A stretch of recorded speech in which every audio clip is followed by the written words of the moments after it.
Preliminary rules for recreational marijuana in Maine. Plus, are you struggling with student loan debt? We've got some tips and tricks to help you get out of the red. Plus, a huge game for the Boston Bruins tonight. Game 7 at the Boston Garden against the Leafs. Jess Gagne's there. We'll talk to her live. This is News Center Now.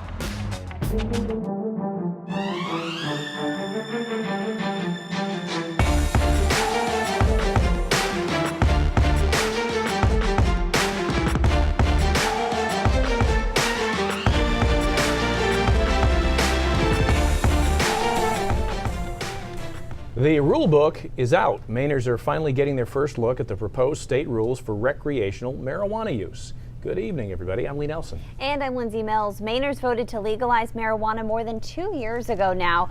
And the state's Office of Marijuana Policy is now seeking your input and the green light from the legislature. We have been working at a breakneck pace in order to make sure these rules are done and done right. Eric Gunderson is the director of the state's newly created Office of Marijuana Policy. Since February, they've been working to create this, a draft of rules for recreational marijuana. Essentially filling in the gaps, putting meat on the bones to make sure that when we actually do roll this out, we're able to license effectively, enforce the law and the rule, make sure that businesses are able to operate efficiently, and then that consumers have access to safe product. The proposed rules to regulate Maine's cannabis industry were developed with the help of a Colorado consulting firm. And the 73-page document details of application requirements. For example, only people who have lived and filed income taxes here for 4 years would be eligible to obtain a license to grow and sell recreational marijuana.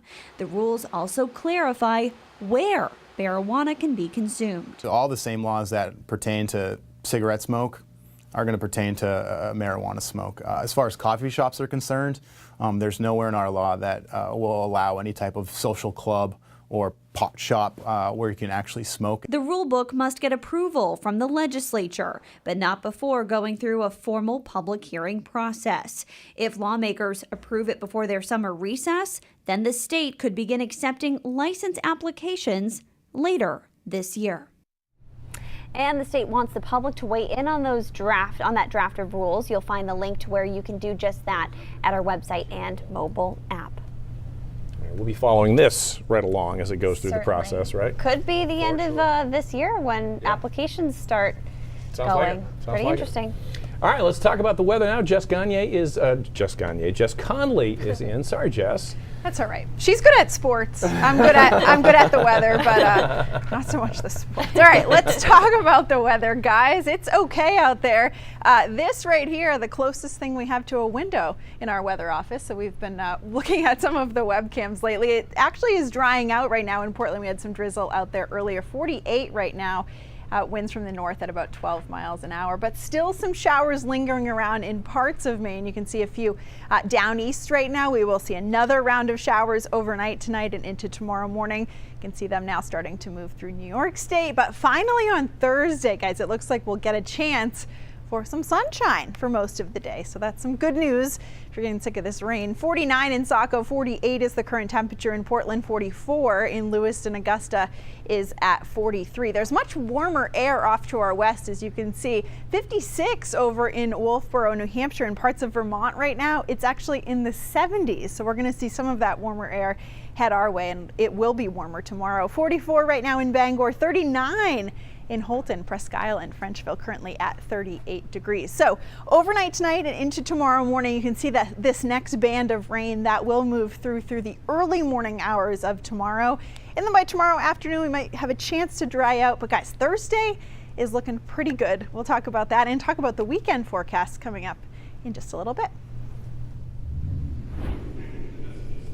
All right, sounds good. Jess Conley.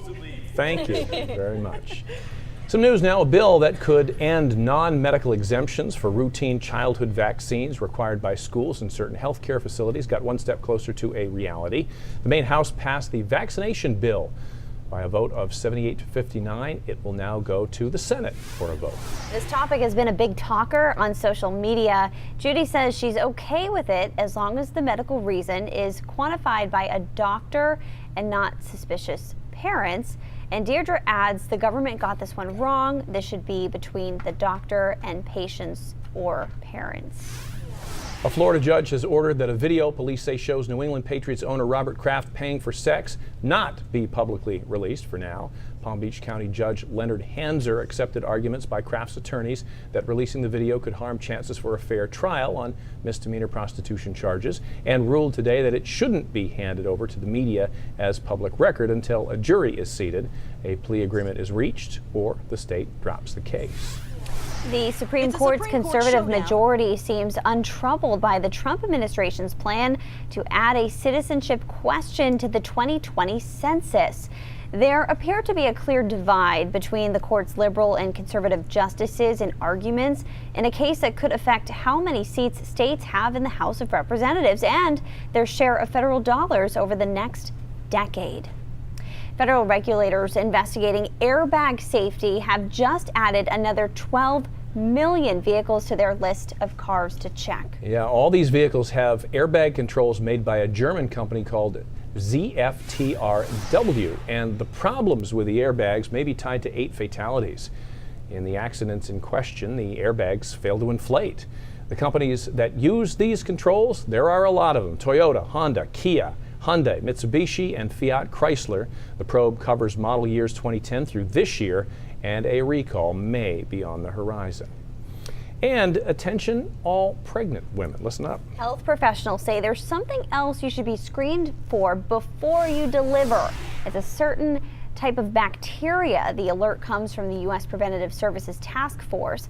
Experts say the condition occurs when someone has the bacteria in urine without any signs or symptoms of a urinary tract infection.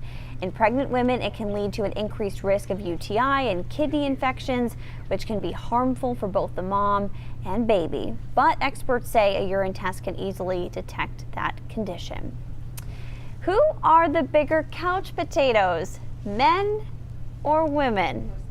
Drum roll. According to a new study, men are, but both sexes are probably spending too much time sitting down. Researchers in this study examined 15 years of survey answers from 51,000 people. Most of the participants also reported they spent at least 2 hours watching TV every day. That, of course, now would include pretty much all types of screen time. And over those 15 years, the total daily sitting time among teens and adults increased by an hour. So the question is, why is this important? Well, because previous studies have shown too much inactivity increases risks for obesity, heart disease, diabetes, and certain cancers. So keep watching us, but maybe stand up while you're doing so. I will say, I think I watch more TV than Clay does. Yeah. So I think I have a tally in the women's collie. You're kind of skewing the average a little bit in your family, huh? Right. Yeah, I think we're probably about equal in my family. So. Yeah, it's nice when you have shows that you watch together and that sort of thing, and it's a nice way to check out. But I guess you gotta just don't do it all day. yeah, check in and get up every once in a while. But be comfortable in watching this broadcast. Right. Of course. All right, we got to take a break. Coming up, returning items bought from Amazon is about to get even easier. Oh, that sounds good. Plus, we'll see how Maine's student debt compares to the rest of the nation, and we're taking a look at what can be done to keep that total down.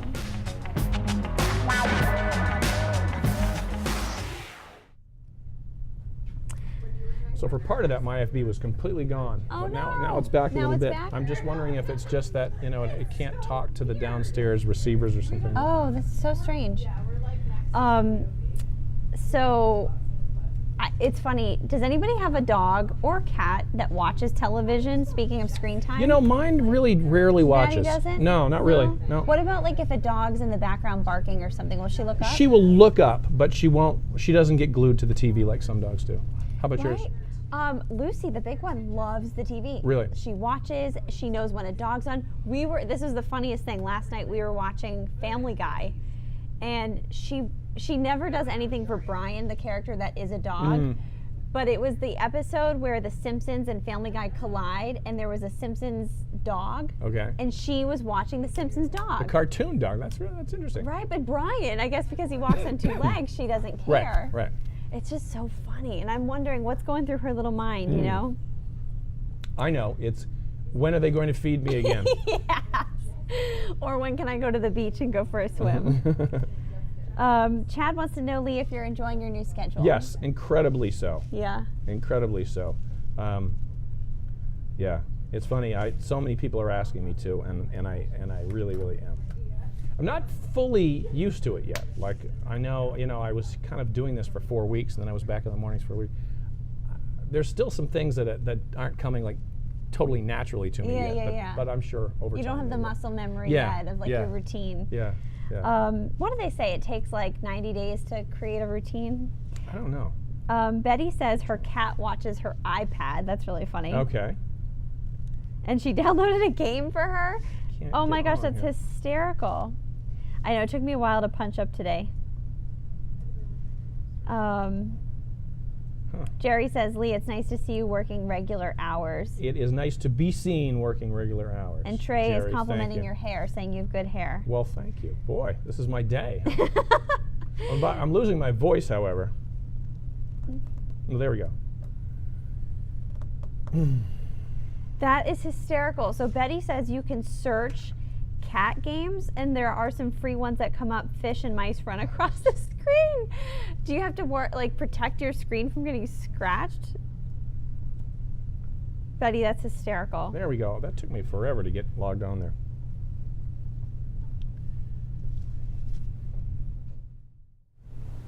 I'm going to tell you my answer right now to this next question is no. Yeah. Do you still carry cash? If you do, you're not alone though. I don't really either, but a new survey finds Hill Holiday were the people who did the survey, that consumers are still clinging to cash despite the rise in digital wallets and mobile payment applications. The survey found 76% of consumers still carry cash in their wallets and purses, even if they use other ways to pay too.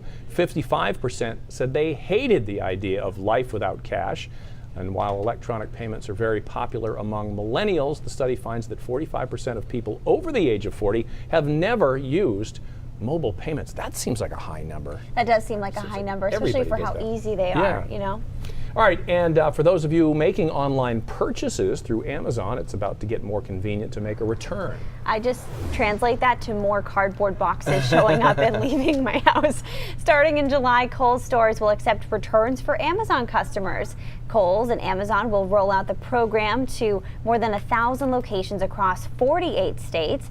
You won't even need a box or a label, and the return is free. The two retailers recently teamed up with Kohl's, now carrying Amazon products in more than 200 of its stores. You can already do that at UPS, though. To make a return, you just bring the product in, and you go online, and they'll send you a little thing to scan on your phone, and they scan it, they print the label, they put it in the box, they and do you the whole have to pay thing. for the packaging and all that, or No.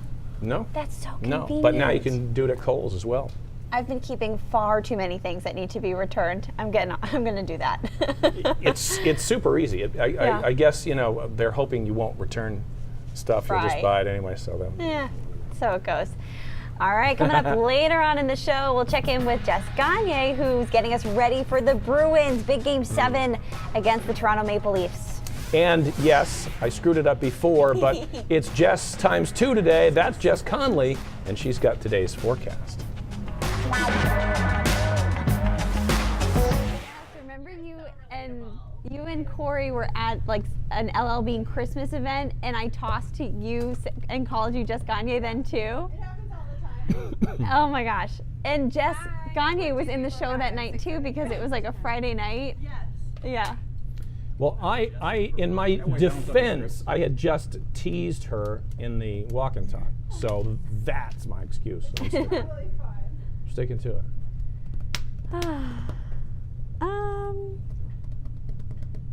How do you want to split this up? Why don't you start, and I'll start wherever you end. Wherever I end, I'll end it so what can be done about it. Read through this. No. Okay. No way. That makes sense.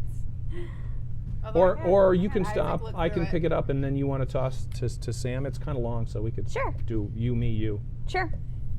Hey, can you feel free not to take me on 9 until after I talk about California?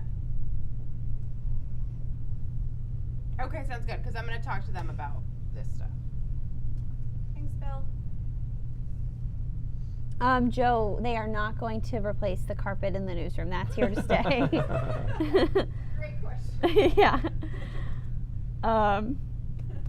That's funny.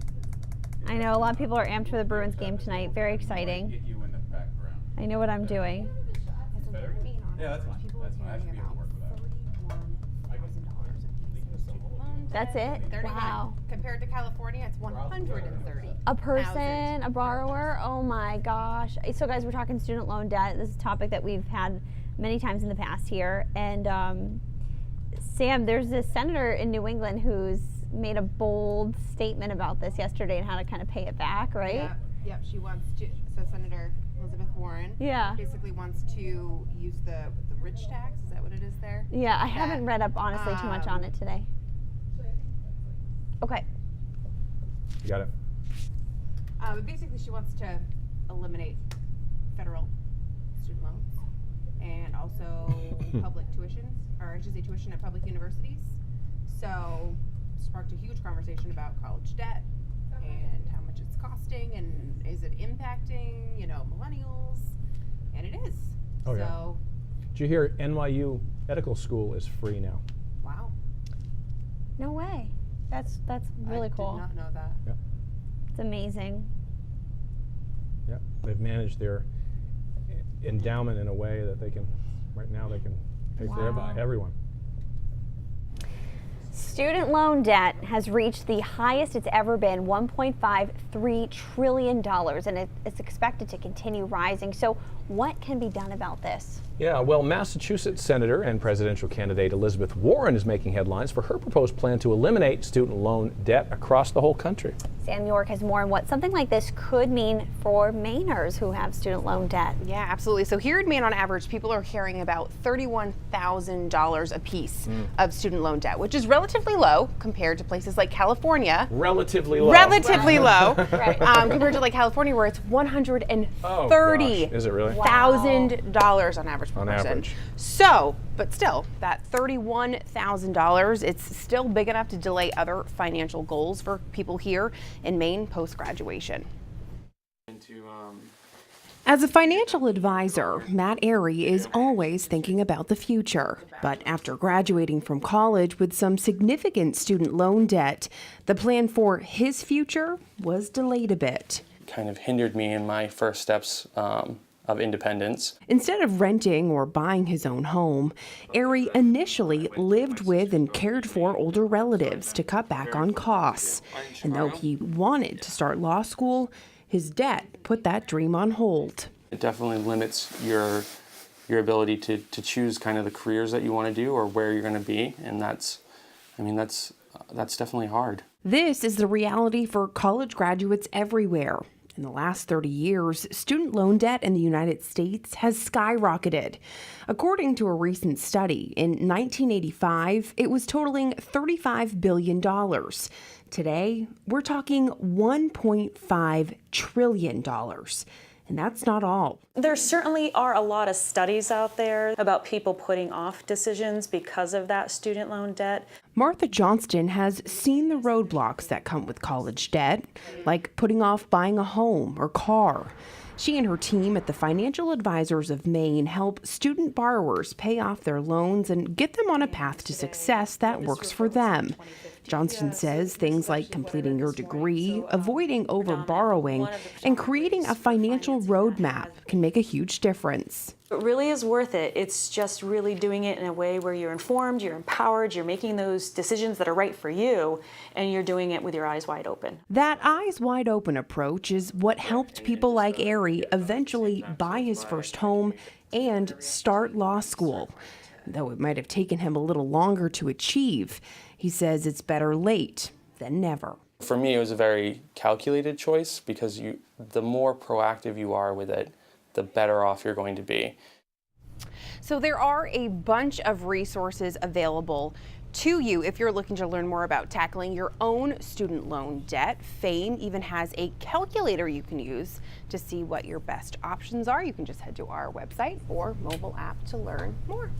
Fame is awesome. They really have. I can't believe that 100,000 number for California. No, It's I just can't- that's- insanity. that's That's the like a- average. Insane. Yeah, That's a it's house. crazy. Well, It's crazy. maybe, but Well, yeah, It's a no, small it could one, be. but it's It a could house. be a Yeah, small sure. mortgage. A Yeah, lot of you are crazy. joining the conversation too on Facebook right now, so continue to join in. Mm. Matt says, student loans are a burden. He says that he had to actually leave school due to some life changes, and now he has no degree and the burden of all that debt. Yeah, and that's what actually the people at Fame were saying, that a lot of these default loans are people who never finished their degree. Yeah. So it's good to, take that next step, finish your degree, and move forward there. Yeah. Make Crazy. it work. Oh, Sam, thanks so much. Thanks, guys. One way to avoid the mounting student debt problem is to attend a state university. If you're an in-stater, the UMaine system can be a less expensive alternative to those pricey private schools. Yeah, and if you're one of the 4,077 Mainers attending UMaine system schools for free this spring, then obviously you're way ahead of the game. UMaine Chancellor James Page made that number public today. The students attending expense-free account for about a quarter of all the undergraduate Maine students enrolled this semester. Last year, the financial aid offices at Maine's public universities provided almost 24,000 students with an average financial aid award of $12,000. That's an all-time high across the UMaine system. With almost 5,000 students that are basically going debt-free, leaving the university system, it has a lot of positive implications. And most importantly, our students are able to complete. Financial issues are sometimes the biggest barrier for our students, and by eliminating that, they go on year after year and they get their degree. And university leaders are preparing to spend another $6.6 million in grant and scholarship aid for the upcoming academic year, making almost $94 million available to reduce student expenses and the debt. Good to know that there are options out there. You just really got to do your research. Absolutely. Oh man, I'm so looking forward to Thursday, and we still got to get through one more day. I know, it's just been so rainy tonight into tomorrow. We're going to see more rain. Then finally, though, Thursday we'll get a break, but then we'll talk about Friday and Saturday too. I feel like I have just like the worst news of all. It's just been rainy, and unfortunately it's going to continue, guys, for the next few days. Right now, just a couple showers out there. You can see them mainly in parts of central and eastern Maine, but just a few showers tonight. Overnight, though, and into tomorrow morning, we'll see more rain, and we could see rain heavy at times, not for a long period of time, but this next low pressure system here is going to move its way into our area. By tomorrow afternoon, we'll start to see it clear out a little bit, and then by Thursday, we're talking some sun and some warmer temperatures too. Look at this warm air off to our south. Philadelphia right now, it's almost 80 degrees, and look at us, a measly 48, but we are going to warm up some, like I said, as we go throughout the next few days. So good news there. 48 in Portland, 44 is the current temperature in Bangor, 50 right now in Freiburg. Look at Lebanon, New Hampshire, 71 degrees right now. Let's talk about the hour-by-hour forecast. So as we go through the rest of tonight and into early tomorrow morning, you can see that band of rain moving through. By 7 o'clock tomorrow morning, Bangor, you're still seeing rain. Pretty much the same thing along the down east coast as well. Far northwestern Maine could see a few wet snowflakes mix in, but by tomorrow afternoon, things start to clear out. We'll start to dry out a little bit. It's going to feel pretty nice. Temperatures not increasing a ton tomorrow, low to mid 50s for most of us by tomorrow afternoon. Then as we go into Thursday, though, this is where you should start to get excited. Look at this, some sunshine to start the day on Thursday. Most of Thursday will stay fairly bright. We'll call it partly to mostly sunny for the day, and the temperatures will warm up some too. By noontime, we are in the low to mid 40s, but by Thursday afternoon, if that sun's really staying out all day, most of us will make it close to 60 degrees. Going to be a nice change of pace, that's for sure. But enjoy it while it lasts, because after that, you can see on Friday those clouds increase very quickly. And by Friday afternoon and evening, we're talking more rain on the way. Just for Thursday and Friday, an additional inch to inch and a half of rain is possible. And unfortunately, there's more rain on the way for Saturday too. I'm still watching a few of the rivers, although again, many of them are receding to below flood stage. So more good news there. All right, Friday morning, you can see this next band of rain moving through. Friday afternoon, still rainy. Even Saturday morning, it's still going to be rainy, and more rain on the way for Saturday night. Then we'll clear out, we'll get another brief break, and then it's possible that we'll see some more showers. Here's a look at your marine forecast as we go through the day. Tomorrow sees 3 to 5 feet, winds from the south at 5 to 10 knots. And here's a look at your extended forecast, guys. Again, tomorrow, still showers, especially in the morning, but by tomorrow afternoon, we'll really start to clear out. looking good. A little bit of a break early Friday morning, but some heavy rain Friday into Saturday. I mean, we're talking an additional inch and a half, maybe even a little bit more when you include Saturday's total. I know it's not what we want to hear. We got to get past this. Right. We got to get to summer. We sure do. Got to hurry it along. Yes. All right. Jess, thank you Thanks. very much. Now to sports. Bruins and the Leafs are in a very familiar spot for the second season in a row. The two teams are facing off in a Game 7. The winner advances. Yeah, the winner's advancing, the loser's going home. News Center Maine's Jess Gagne is in Boston with a preview. Hey, Jess. Haley and Lindsay, yeah, here we go again. This is the 5th time in history these two original 6 teams have met in a playoff Game 7, and the 3rd time since 2013. Fun fact, all of those Game 7s have actually taken place here in Boston. Now, of course, Bruins fans will remember last year's game and the Bruins' big come-from-behind win. They scored 4 goals in the 3rd period and kept the Leafs off the board to win the game 7-4. The Bruins have the advantage in these Game 7 meetings. They've won 4 of the 5. In fact, Toronto hasn't beat Boston in a playoff series since 1959. That is 60 years. It's also been 15 years since Toronto has won any playoff series. Now, obviously, Toronto is looking for vengeance tonight. Right winger Mitch Marner said yesterday that everyone, not just in the locker room and organization, but the entire fan base is hungry for this to finally happen for Toronto. But the Bruins are very hungry too. The Garden is prepped, and so are the players. Younger guys like left winger Jake DeBrusk say they will be looking to the experienced veterans to lead the way, saying they bring a calming effect to the team. Coach Bruce Cassidy said that there will be no changes to the lineup for tonight's game. Cassidy also reportedly told officials to keep an eye out for skate bumping by the Maple Leafs, something he says he saw in Game 6.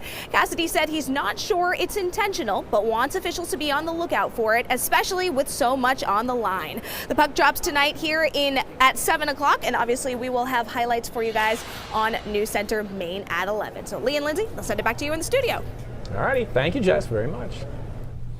A lot more coming up on News Center Maine at 5:30. Cindy Williams is here with a preview. Hey, Cindy. Hi, guys. Indeed, donors are stepping up now to help asylum seekers who are coming to Maine, to Portland specifically.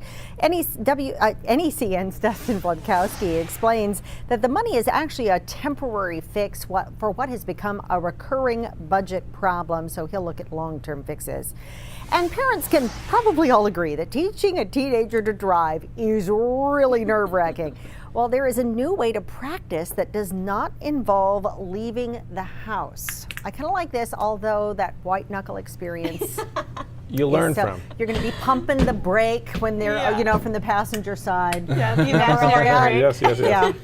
Yes, Terrifying. But anyway, we got there. Yep. Sounds like you have some experience with that. We'll be right back. Experience. She made me pull over, and she's like, I can't do this. I gotta drive. All right. Adios. Au revoir. I should have worn my brown outfit today. I almost pulled the brown dress, and I thought, I'll just do this. Following us down, Seth? Yeah. This is the new bike. Always on camera. Well, we have cameras on at home anyway. So Matt is elaborating on the Facebook conversation about student loans. He says, I definitely don't think it should be free. I just don't think it should cost so much. I also feel if you spend that kind of money on education, it should guarantee you a job. I think that's pretty fair to say that. I do know, like, there are some programs where if you do well on like a state standardized test, it can guarantee you, free tuition to certain state schools. I know that's the case in Massachusetts. But every little bit helps, any little bit of scholarship money you can get. You guys are gonna love this last story we have tonight. 3 firefighters helping a veteran in need. We love those feel-good stories, and this is definitely one of them.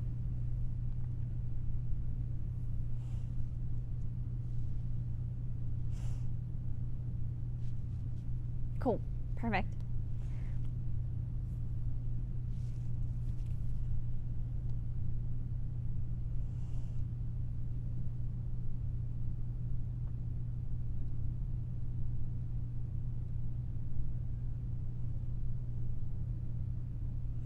I know, Beth. It is interesting to think that Lee and Sharon were co-anchors for decades, you know, more than 2 decades. It is interesting.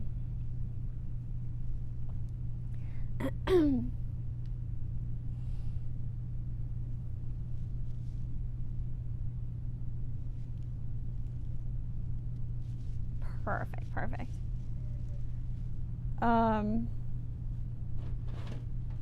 So yeah, what do you guys think? Do you think the Bruins are going to win it tonight? Do you think the Bruins are going to win tonight?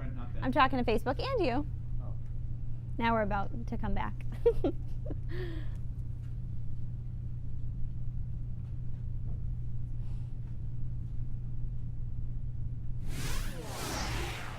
Finally tonight, 3 firefighters going the extra mile, literally, to assist a veteran in need. When a Missouri man's electric wheelchair became stuck in a soft ground by a nearby pond that he was fishing at, the local fire department was called. In his endeavor to escape, the man's wheelchair ran out of battery. The responding 3 firefighters assisted him, later identified as a veteran by the Kansas City Star, by lifting him and his chair out to solid ground. I love this photo. The firefighters assisted him home where he could recharge his chair. That kind act was caught on camera and went all over social media. News Center Maine at 5:30 starts right now.